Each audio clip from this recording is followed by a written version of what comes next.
jy gaan vir my protection fee moet betaal om in hierdie area te kan werk. Die syndikaatlede, hulle is 4 ouens, kry elkeen per maand R120,000. Hulle doen niks vir dit nie. I was warned by very close friends that if I was to share the truth, that I would be dead next. Wat sal jy doen as jy 'n suksesvolle sakeonderneming opgebou het en daar verskyn skielik 'n dreigende figuur op jou drempel en eis dat jy van nou af weekliks 'n deel van jou wins aan hom oorbetaal as sogenaamde beskermingsgeld? In ruil hiervoor sal hy sorg dat niks met jou of jou besigheid gebeur nie. Dit is die dilemma waarmee duisende Suid-Afrikaners elke dag gekonfronteer word en selfs maatskaplike werkers word deesdae geteiken deur booswigte wat so honderde duisende rande uit hulle slagoffers swendel. Maar wie sit agter hierdie misdade en is die Suid-Afrikaanse polisie opgewasse om dit op te slaan? Marula Media het met kenners en slagoffers hieroor gesels. Afpersing is besig om 'n enorme probleem in Suid-Afrika te word en die talle mediaberigte hieroor, as ook die hoeveelheid beskermingsgeld wat geëis word, is tekenend van die omvang hiervan. In Maart vanjaar het minister van Openbare Werke en Infrastruktuur, Dean McPherson, aangekondig dat 745 gevalle van afpersing net tussen November 2024 en Maart 2025 in die boubedryf aangemeld is. Chad Thomas van IRS Forensic Investigations stem saam dat afpersing en die betaal van beskermingsgeld besig is om hand uit te ruk in Suid-Afrika. It's a massive problem in South Africa at the moment. Let's say, what happens if your shop burns down? What happens if you're constantly getting robbed? And the person would say, but it's not happening. And the shop would get burned down or people would get robbed. And we've seen that now manifest itself in South Africa in most probably the worst we've seen from a worldwide perspective. And the people behind these extortions, specifically in South Africa, is it cartels, is it mafia, is it organized crime, is it sometimes even just opportunistic individuals? So it's everything you just mentioned. Opportunistic, yes, you'll have people in an informal settlement who will become the tough guys in that environment. If you want to run a spaza shop, if you want to run a barber shop, if you want to run a daycare center, you're going to have to pay them for protection. Maar afpersing raak ook van die grootste maatskappye in die land wat projekte van miljarde rande hanteer. En hier is internasionale syndikaate toenemende rolspelers. Soveel so dat die bedrag betrokke selfs die land se ekonomie kan affekteer. Die Financial Action Task Force het net op een projek het hulle 'n syndikaat gekry wat R100 miljoen per dag in die land uitgevat het. Jas Smit se maatskappy Proman Ops spesialiseer daarin om sakeondernemings, groot en klein, by te staan wanneer hulle afgepers word of beskermingsgeld geëis word. Baie van ons het al gehoor van die sogenaamde konstruksiemafia wat konstruksiemaatskappye en selfs klein bouers intimideer en geld van hulle eis om te verseker die projekte gaan voort. As ons spesifiek kyk na die konstruksiebedryf, die boubedryf, as ek 'n groot bouprojek aanpak, wat is die kanse dat ek geteiken word? Dis definitief. Ek sê altyd vir mense 100%. Smit sê afpersers eis maandelikse betalings. Omdat baie staatskontrakte bepaal dat 30% van die kontrak tot voordeel van die omliggende gemeenskap spandeer moet word, kom afpersers en doen hulle voor as gemeenskapsforums of gemeenskapsverteenwoordigers en eis die 30% in kontant. Dit kan by groot kontrakte selfs honderde miljoene rande beloop. So when it comes to the value of extortion in South Africa, the numbers are actually unbelievable. I'm going to give you an example. There was a bridge that had to be built just pre-COVID between the Eastern Cape and KwaZulu-Natal. The budget for that particular bridge was put at about 1 billion rand. Immediately once they broke ground and started the project, they started being harassed and intimidated that the project collapsed. They now have to start again, and government has now budgeted 4 billion rand for that very same project. Maar dis nie net die boubedryf waar afpersing hoë gety vier nie. Dit kan enige plek voorkom. Afpersing in die restaurantbedryf in Kaapstad het al groot opslaa in die media gemaak en dit lyk of die probleem nog steeds nie onder beheer is nie. Seker die bekendste voorval is die van die ikoniese beerhuis in Langstraat, Kaapstad, waar 'n uitsmyter vermoor is nadat die eienaar Randolph Joorberg nie beskermingsgeld wou betaal nie. Joorberg, wat as Geel Randolph bekend staan, het die restaurant in 2013 begin, maar moes weens doodsdreigemente intussen uit die land vlug.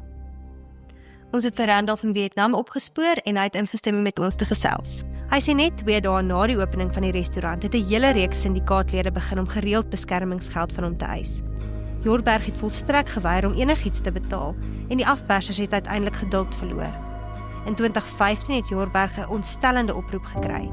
Die Beerhuis se deurwag, Joe Canyona, is in die restaurant vermoor. Yeah, 4 guys had arrived at the door, and within 15 seconds of arrival, they had stabbed Joe and killed him. Dit was 'n duidelike boodskap van die onderwêreld. Maar in die volgende jaar het Joerberg steeds nie aan die eise toegegee nie. How much were you asked to pay initially when they first came to you? Seemingly because I was a tough nut to crack, they only asked me for 1,800 rand a month. But I know a lot of other businesses having to pay significantly more. So if you look in Cape Town, there's nightclubs that had to pay 80,000 rand a month. So Beerhuis was always a relative small price for them. Boewe het dus nie gehuiwer om 'n lewe te neem vir so min as R1,800 'n maand nie. Randolph het voortgegaan met sy besigheid. Hy het ook 'n aktivis geword en ander sake-eienaars betrek en 'n blog, 'n Facebookblad en WhatsApp-groepe teen afpersing begin. I was just thinking about how to survive. And my second instinct was, I want to tell the world what happened, but I was warned by very close friends that if I was to share the truth, that I would be dead next. Hy het doodsdreigemente begin kry en was seker dat dit van die onderwêreldbaas Nassif Moudek afkomstig was. Toe sy dogter ook in dreigemente genoem is, het hy die land verlaat, maar steeds 'n aandeel in Beerhuis behou. Beerhuis het egter verlede jaar sy deure vergoed gesluit. Dit het opslae in die media gemaak en opnuut aandag op afpersing gevestig. Afpersing is 'n misdaad met min risiko vir die misdadiger. As jy geld wil beroof, is daar waarskynlik 'n sekuriteitswag wat gaan terugskiet. Maar 'n sake-eienaar is 'n sagte teiken wat maklik geïntimideer word. Dieselfde geld skynbaar vir staatsdienswerkers. 'n Ontstellende tendens is dat mense soos maatskaplike werkers en onderwysers nou ook geteiken word. Ons het met Jaco Lont, minister van maatskaplike ontwikkeling in die Wes-Kaap, hieroor gesels. Lont sê daar was vroeër vanjaar insidente in Delft en Kaapstad. Maatskaplike werkers gaan gewoonlik 2-2 in meer gevaarlike gebiede in. Die een maatskaplike werker het die kar geparkeer terwyl die ander een uitgeklim het om te beweeg na die kliënt toe, en daar was toe na die ene wat geparkeer was gegaan en te sê, luister, jy gaan vir my protection fee moet betaal om in hierdie area te kan werk. Wat was haar reaksie geweest en hoeveel het hulle gevra vir haar om te betaal? So ons probeer nie in besonderhede ingaan in hierdie gevalle nie. Die spesifieke persoon het ongelukkig die trauma rondom dit is en het bedank en is nie meer aan diens van die Departement van Maatskaplike Ontwikkeling nie. So verloor van die mees kwesbare mense in die gemeenskap nou toenemend noodsaaklike dienste en ondersteuning. Lont sê die Wes-Kaapse regering het nou 'n hele aantal maatreëls in plek gestel om maatskaplike werkers en ander nooddienspersoneel soos paramedisy te beveilig. Maar wat doen die polisie, kan 'n mens tereg vra. In Maart vanjaar het die parlementêre portefeulje komitee oor polisie sy kommer uitgespreek oor die drastiese toename in afpersingsmisdade in Suid-Afrika. Hy het ook sy kommer uitgespreek dat die polisie skynbaar geen duidelike strategie het om hierdie probleme op te slaan nie. Dit is 'n refrein wat ons telkens in ons ondersoek teëgekom het. So right now the police have what I call the Band-Aid approach. Every time there's a problem, they will focus all of their efforts on that particular problem. So we hear the buzzwords, and we've heard the buzzwords for the last couple of years. It was kidnap for ransom, and all of the state's attention was focused on that. Then it was murder for hire. There were a couple of high-profile murders that took place. All of the state's resources were focused on that. Then there were ATM bombings. Then there were CRT heists. And now, of course, we have extortion. So the state doesn't have enough seasoned or veteran investigators to investigate all these different crimes that are taking place. So they're taking the same pool of experienced police officers and they're applying them to whatever buzzword or whatever crime is prevalent at the time. And that Band-Aid approach won't work. Dit is ook Joerberg se mening, Met die beerhuis in die nuus het die destydse minister van polisie, Bekkie Cele, in 2020 die restaurant besoek en beloof om afpersing in nekslag toe te dien. Daar het egter dadels van gekom en beloftes deur die nuwe polisieminister, Senzo Mchunu, verlede jaar, het ook min opgelewer. They talk the talk, they don't act. That is my experience. The one reality seems to be that South African police forces are massively under-resourced. I saw the numbers circulating that one constable or one officer has, the number of cases they have to solve is not humanly solvable by any cop anywhere in the world. So that seems to be the most serious issue. Organized crime flourishes in a disorganized society. Die groot vraag is, as jy 'n slagoffer van afpersing is, wat staan jou te doen? En is daar iets wat jy kan doen? Almal met wie Marula Media gesels het gesê, moenie betaal nie, en daar is veiligheid in getalle. Smit noem ook 'n voorbeeld van klein vragmotoreienaars wat toenemend genader is om roetefooie te betaal. Hulle het hom elkeen apart genader. Sy raad was eenvoudig. Kom julle saam as 'n groep bymekaar en ons vorm een proses teen die syndikaate. Vandaar was hulle nie weer geplan nie. Ons het die proses toegepas en ons het hulle ontbloot. Want die probleem wat baie mense is hulle dink net hulle sit met die probleem.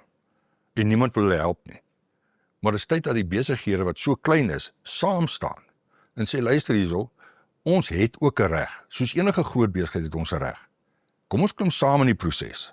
Want as ek 10 klein besighede het, wat deur dieselfde persoon gepla word, moet die polisie 'n projek registreer. Dit beteken daar word nie meer klein sake geondersoek nie.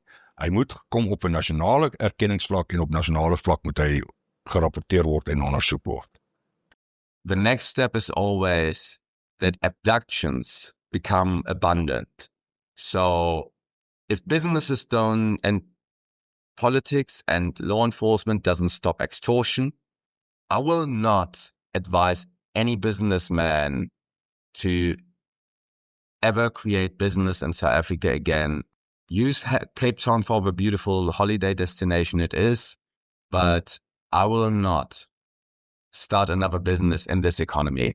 'n Klein ligpuntjie in 'n redelik donker prentjie is dat dit begin lyk asof afpersing op hoë vlak toenemend meer aandag kry. In Mei het die polisie aangekondig dat hulle opnuut aandag aan die saak gee deur middel van 'n nuwe afpersingsaksieplan. En op 17 Junie het die Wes-Kaapse regering 'n multisektorale anti-afpersingsberaad aangebied, waar alle rolspelers koppe bymekaar gesit het om afpersing hok te slaan. Of dit vrugte gaan afwerp, sal net die tyd leer.